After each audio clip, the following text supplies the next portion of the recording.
আমাদের বিএনপির নেতা বলছেন যে ভারতে এত এত সুযোগ দেয়। ভারতে পাঁচবার হচ্ছে রাষ্ট্রপতি, ভারতে 5 বার রাষ্ট্রপতি হয়েছে মুসলিম, উপরাষ্ট্রপতি হয়েছে 4 বার। বাংলাদেশে কয়বার রাষ্ট্রপতি, কয়জন হিন্দু হয়েছে? বলছি এখন বিএনপি ক্ষমতায় নাই, তারপরেও বিএনপি যে কাজগুলো করছে, হিন্দু কল্যাণ ট্রাস্ট সেখানে সাধারণ হিন্দুদের ঢুকতে দেয়নি। রমনা কালী মন্দির আওয়ামী লীগ বিএনপিরা দখল করে নিয়েছে, শিব মন্দির বিএনপিরা দখল করে নিয়েছে, বিএনপির নেতারা সব জায়গা দখল এখনো যায় নাই। আমি তো স্পষ্ট করে বললাম যে আমরা কোনো আন্দোলনের মধ্যে নাই, যেহেতু সংবিধান সংস্কার চলছে আমরা তাদের কাছে প্রস্তাব নিয়ে গেছি। আমরা যেহেতু এই সরকারের কোনো দাবি দাওয়া পূরণ করার মতো আমি মনে করি সক্ষমতা নাই, নির্বাচিত সরকার আসলে তাদের কাছে আমরা দাবি জানাবো। তার আগ পর্যন্ত আমরা কোনো মিছিল, মিটিং, বিক্ষোভ, প্রতিবাদ কোনোটাতে নেই। আমরা যে কথাটা স্পষ্ট করে বলতে চাই, যারা এই ঘটনা ঘটিয়েছে সে যে দলের হোক, যে মতের হোক, যে ইসের হোক, তাদের অবশ্যই কঠিন শাস্তি হতে হবে এবং এইটা স্বল্প সময়ের মধ্যে এর ট্রায়াল শেষ করে তাদের বিচার শাস্তি নিশ্চিত করতে হবে। এবং যার ইন্ধনদাতা, যারা এদের নেতা, তাদেরকেও ধরতে হবে। এটা হচ্ছে, আমি শুধুমাত্র মনে করি খুনি কয়টাই কিন্তু দায়ী না, এই খুনের যারা এই গ্রুপের যারা নেতা তাদেরও দায়ী করতে হবে, কারণ তাদের কারণে কিন্তু এত উস্কানি। এবং আমি দেখেছি ফেসবুকে তাদের আস্ফলন আমরা দেখেছি, এবং এটা নিয়ে ইচ্ছাকৃত ভাবে এই আন্দোলনে আমি যাই নাই কেন, মানে আমারও শ্মশানে পাঠাবে, চট্টগ্রামে আয় তোর লাশ ফেলায় দেবো, এই তপন বাবুর মতো লোক আজকে যারা আছে আওয়ামী লীগের প্রেতাত্মা। আওয়ামী লীগের সময় হচ্ছে গোলাপ সাহেবের ওইখানে সারাদিন আওয়ামী লীগের অফিসে থাকছে আর ঠিকাদারি করছে, সুবিধা নেছে। এখন আবার ভোল পাল্টাইছে হচ্ছে এই সনাতন জাগরণী মঞ্চ, এইগুলোর করে আজকে টোটাল দেশের মধ্যে অরাজকতা তৈরি করার জন্য তারা দায়ী। এখন নিজেরা আবার আমাদেরও ধরাইতে চায়। আমরা আপনার এই ইসের টকশোতে এসেও বহুবার আমরা বলেছি যে এই সমস্ত আন্দোলনের মধ্যে আমরা নাই। আমি নিজে সংবাদ সম্মেলন করি না, আমরা যেটা বলছি সেটা এখনই সম্ভব, সেটা হচ্ছে সংবিধান সংস্কার চলছে, সংবিধানে এখনই অন্তর্ভুক্ত করা যাবে, নির্বাচন পদ্ধতি সংস্কার হচ্ছে সেখানে অন্তর্ভুক্ত করা যাবে। যে কারণে আমরা নির্বাচন পদ্ধতি যেখানে সংস্কার হচ্ছে সেই কমিশনে আমরা গিয়েছি, আমরা যারা সংবিধান সংস্কার হবে সেখানে আমরা প্রস্তাব দিয়েছি। আমরা যে দাবিগুলো তারা করছে রাস্তায়, আমরা কোনো মিছিল করি নাই, এটা নিয়ে আমরা বলেছি যে এটা আমাদের দরকারও নাই, এটা আমরা স্পষ্ট বক্তব্য বলেছি। কার প্রয়োজন সেটা তপন বাবু বলবেন, কেন তাদের প্রয়োজন সেই বিষয়গুলো তারা বলবেন। আমরা 8 দফা দাবি করেছিলাম আওয়ামী লীগের সময়, লাস্টে যখন দেখলাম যে তারা আমাদের দাবি দেওয়া মানে না, তখন আমরা সেই সময় যেটা বলেছি সেটা এই দাবি না, তখন আমরা বলেছি যে একজন উপরাষ্ট্রপতি লোকজন আছে সেখানে, আপনার সংগঠনের লোকজন আছে, তখন তো বলল যে আমাদের সংগঠনের সবই আমাদের হিন্দু মহাজনের নাম দিয়ে তপন বাবুরা চালায়, আমাদের কোনো লোক যায়নি কোথাও না। আমরা এই দাবির বিপক্ষে। অবস্থান কি ভারতের ব্যাপারে? ভারত যে হুমকি দিচ্ছে, ভারতের ব্যাপারে আমাদের বিএনপির নেতা বলছেন যে ভারতে এত এত সুযোগ দেয়। ভারতে 5 বার হচ্ছে রাষ্ট্রপতি, ভারতে 5 বার রাষ্ট্রপতি হয়েছে মুসলিম, উপরাষ্ট্রপতি হয়েছে 4 বার। বাংলাদেশে কয়বার রাষ্ট্রপতি, কয়জন হিন্দু হয়েছে? কয়বার উপরাষ্ট্রপতি হয়েছে? হয়নি। ভারতে সংখ্যালঘু মন্ত্রণালয় আছে, ভারতে সংখ্যালঘু কমিশন আছে, ভারতে মানে হজ যাত্রীদের প্রত্যেক হজ যাত্রীর জন্য হচ্ছে 1 লাখ করে টাকা দেয়। ভারতে কাশ্মীরের জন্য 370 ধারা আছে, যেখানে ভারতের কোনো লোক ব্যবসা করতে পারবে না, কোনো লোক জমি কিনতে পারবে না, শুধুমাত্র কাশ্মীরের মুসলমানদের এই সুযোগ সুবিধা দেওয়া হবে। এখন সেই চেঞ্জ করে অন্যরকম করেছে, বাতিল করে দিয়েছে। বাতিল হয়েছে, বাতিলের পরেও আর এক সুযোগ সুবিধা রেখে দিয়েছে। বাতিল তো কয়েকদিন আগে হলো, এত বছর ধরে চালাইছে। আজকে যে বিষয়টা আমরা বলতে চাই সেটা হচ্ছে যে বিএনপির সময়, বিএনপি 2 টাইম ক্ষমতায় ছিল, বিএনপির সময়ে যদি সংখ্যানুপাতে একটু বলে নেই, সংখ্যানুপাতে হিন্দুরা কমপক্ষে 30 থেকে যদি আমরা 12% ধরে 42 জন হিন্দু এমপি পায়। বিএনপির সময় অনলি একজন এমপি ছিল গৌতম চক্রবর্তী, তারা কোনোদিন হিন্দুদেরকে ক্ষমতায়ন করে নাই। 2 টার্মের মধ্যে কোনোদিনও হিন্দুরা পায় নাই। এখন আমি বলেছি যে হাইকোর্টে যে মানে ডেপুটি অ্যাটর্নি, সহকারী অ্যাটর্নি নিয়োগ করছে, তার মধ্যে 252 জনের মধ্যে একজন মাত্র। তার মানে হচ্ছে বিএনপি সবসময় যতই বলুক আমরা হিন্দুদের ভালোবাসি, অমক করি তমক করি, তাদের সময় হিন্দুরা কোনো চাকরি বাকরি পায় না। যেমন আওয়ামী লীগ 2-4 দেয় তাদের দলীয় লোক, তার মধ্যে এবার দেখলাম যে 96 জন পুলিশ তাদেরকে মানে এই দেশে তাদের চাকরিচ্যুত করে দিয়েছে আর কি। মুসলিমদেরও সংখ্যানুপাতে চাকরি হয়েছে, সেটা আমরা এই ব্যাপারে আমরা কথা বলি না এই বিষয়টা।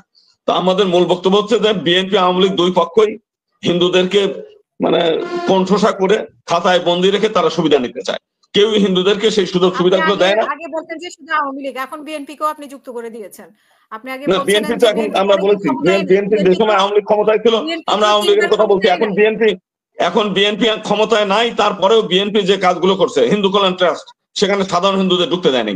রমনা কালী মন্দির আওয়ামী লীগ বিএনপিরা দখল করে নিয়েছে, শিব মন্দির বিএনপিরা দখল করে নিয়েছে, বিএনপির নেতারা সব জায়গা দখল, একের পর এক দখল। কেন? রাজনৈতিক ক্ষেত্র হবে কেন? মন্দিরগুলো কেন রাজনৈতিক নেতারা দখল করে নেবে? আমরা তো দেখতে পাচ্ছি সবগুলা। তো বিষয়গুলো আমাদের বক্তব্য বলতে বিএনপি আর আওয়ামী লীগ না, যারা হিন্দুদের আজকে আপনি রাজধানী মার্কেটে যে এখানে দেখবেন বিশাল 4 তলা মসজিদ হয়ে গেছে, মানে মদনেশ্বর মহাদেব দেব ঠাকুরের জায়গা, যদিও দখল করেছে আওয়ামী লীগের নেতারা, তারা আওয়ামী লীগ এখনো দখল থাকে কি করে? বিএনপি তো সেটা দখল উচ্ছেদ করে দেয়নি আমাদেরকে। শুধু তাই না, সীতানাথ মন্দির আওয়ামী লীগের দখলে, সেখানে 6 বিঘা জমি। টিপু সুলতান রোডের মধ্যে শঙ্খনদী মন্দির আওয়ামী লীগের নেতারা দখল করে বসে আছে। তারা নিজেরা আওয়ামী লীগ, কখনো বিএনপি, তারা নিজেরাই দল চেঞ্জ করে নিজেরাই ক্ষমতা দখল করে বসে থাকে। আমরা তো সবসময় একটা জিনিস বলছি, আমরা তো মাইনরিটি সম্প্রদায়ের পক্ষে, কিন্তু বাস্তবতা হচ্ছে যে মানে হিন্দু নির্যাতনে 2001 সালে ভোলা সহ দক্ষিণাঞ্চলের সমস্ত জায়গায় হিন্দুদের বাড়ি ঘরে হামলা হয়েছে, বিএনপি তার বিচার করেনি, একটার বিচার করেনি। 25,000-এর উপরে ঘটনা ঘটেছিল সেই সময়। তো মূল বিষয়টা হচ্ছে যে একটা ব্যাপারে আবার বিএনপি আওয়ামী লীগ সবই একমত, সেটা হচ্ছে মাইনরিটিদেরকে এই দেশ থেকে তাড়িয়ে দেওয়ার জন্য এই দুই দলের একই ধরনের লক্ষ্য এবং উদ্দেশ্য আছে। আমরা আগে থেকে বলছি যে আমরা সেপারেট ইলেকটোরেট সিস্টেমটা করে দেন, হিন্দুদেরকে আলাদা করে দেন, যে হিন্দুরা তাদের ভোটে তারা নির্বাচিত হয়ে থাকে, আপনাদের কোলের মধ্যে তো রাখার দরকার নাই। তারা তাদের নেতা নির্বাচিত করুক, তারা মানে তাদের মতো করে তারা পার্লামেন্টে যা কথা বলুক ওইখানে। আজকে যদি আপনারা এইটা করেন না বিধায় আজকে আওয়ামী লীগ সুযোগ নিচ্ছে যে হিন্দুদেরকে ব্যবহার করে বিভিন্ন জায়গা মাঠে ময়দানে এই যে বড় বড় যে সমাবেশ সেগুলো করতে পারতেছে, তারা এই সুযোগগুলো নিচ্ছে। আপনারা এই সুযোগগুলো করতে দেন কেন? আপনারা 91 সালে খালেদা জিয়ার সঙ্গে আমি নিজে দেখা করে কথা বলছি যে আপনারা সেপারেট করে দেন, তাহলে আর আওয়ামী লীগ সুযোগ পাবে না। তারা মনে করে আবার হিন্দুরা যদি আবার পার্লামেন্টে 5-7 জন ঢুকে যায়, আমরা তার সুযোগ দেবো কেন? হিন্দুদের একটা দিতেই তো যথেষ্ট নামমাত্র। তার মানে হচ্ছে যে হিন্দুদেরকে কণ্ঠসা করে রাখার জন্য।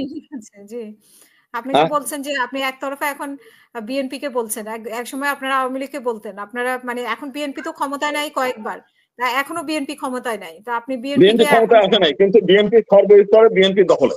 ছাত্র আন্দোলনের নেতারা তো আর হাইকোর্টের হয় নাই, অ্যাটর্নি জেনারেল হয় নাই, ডেপুটি অ্যাটর্নি হয় নাই, সহকারী অ্যাটর্নি হয় নাই, তারা তো ছাত্র, কিন্তু করে নিয়েছে তো সব বিএনপিরা। দখলে সবকিছু এখন বিএনপি দখলে। হ্যাঁ, টোটালটাই বিএনপি দখলে, সমস্ত প্রশাসন বিএনপি দখলে, বিএনপিরা সুযোগ করে নিয়েছে। এই জন্য আপনারা রাস্তায় নেমেছেন? না, আমরা রাস্তায় যাইনি, আমরা রাস্তায় এখনো যাই নাই। আমি তো স্পষ্ট করে বললাম যে আমরা কোনো আন্দোলনের মধ্যে নাই, যেহেতু সংবিধান সংস্কার চলছে আমরা তাদের কাছে প্রস্তাব নিয়ে গেছি। আমরা যেহেতু এই সরকারের কোনো দাবি দাওয়া পূরণ করার মতো আমি মনে করি সক্ষমতা নাই, নির্বাচিত সরকার আসলে তাদের কাছে আমরা দাবি জানাবো। তার আগ পর্যন্ত আমরা কোনো মিছিল, মিটিং, বিক্ষোভ, প্রতিবাদ কোনোটাতে নেই। আমরা সংবিধানের কাছে যেখানে আছে তাদের কাছে লিখিত জমা দিচ্ছি, কথাবার্তা বলছি। এই আন্দোলনের সাথে নাই, এই আন্দোলনের সাথে নাই, এটা তো আপনার কথাই মনে হয় না। আপনি যে প্রতিবাদী কথা বলছেন তাতে তো মানে আপনি তো আমার সাথে অনেক টক শো করেছেন অনেক বছর ধরে, আমি তো এরকম মানে এত প্রতিবাদী কণ্ঠ আপনার কাছে শুনিনি, তাতে মনে হয় না যে আপনি এই আন্দোলনের সাথে নেই। না, আমরা এই আন্দোলনের সঙ্গে নাই, এটা আমরা স্পষ্ট করে সংবাদ সম্মেলন করে বলেছি। আমি দেখাবো আপনাকে, এই 8 দফার সঙ্গে নাই। যদি বলেন আমি এখন পাঠিয়ে দিচ্ছি, আপনি বলেন। আমরা এখন সংবাদ সম্মেলন করে বলেছি 2023 সালে এই 8 দফা দাবি যারা করতেছে তারা টোটালটাই আওয়ামী লীগের এজেন্ডা বাস্তবায়ন করছে। আমি আবারও বলছি, টোটালটাই আওয়ামী লীগের তৈরি করা। এই আওয়ামী লীগ এখন ঢাকেশ্বরী মন্দির থেকে এই যে সনাতনী জাগরণী মঞ্চ এই তৈরি করে দিয়েছে আওয়ামী লীগ, তারা সম্পূর্ণ নিয়ন্ত্রণ করছে। তারা এইগুলোকে রাস্তায় নামিয়েছে। এর সঙ্গে আওয়ামী লীগের নেতা তপন বাবুর মতো লোকরা তারা আজকে সারা দেশে এই সম্মেলন গুলো করছে বিভিন্ন জায়গায়। অনেক জায়গায় উঠেছে যে নওফেল ছিলেন, ব্যারিস্টার নওফেল সহ আওয়ামী লীগের যে নেতারা আছে চট্টগ্রামে সবাই এটার পিছনে দায়ী।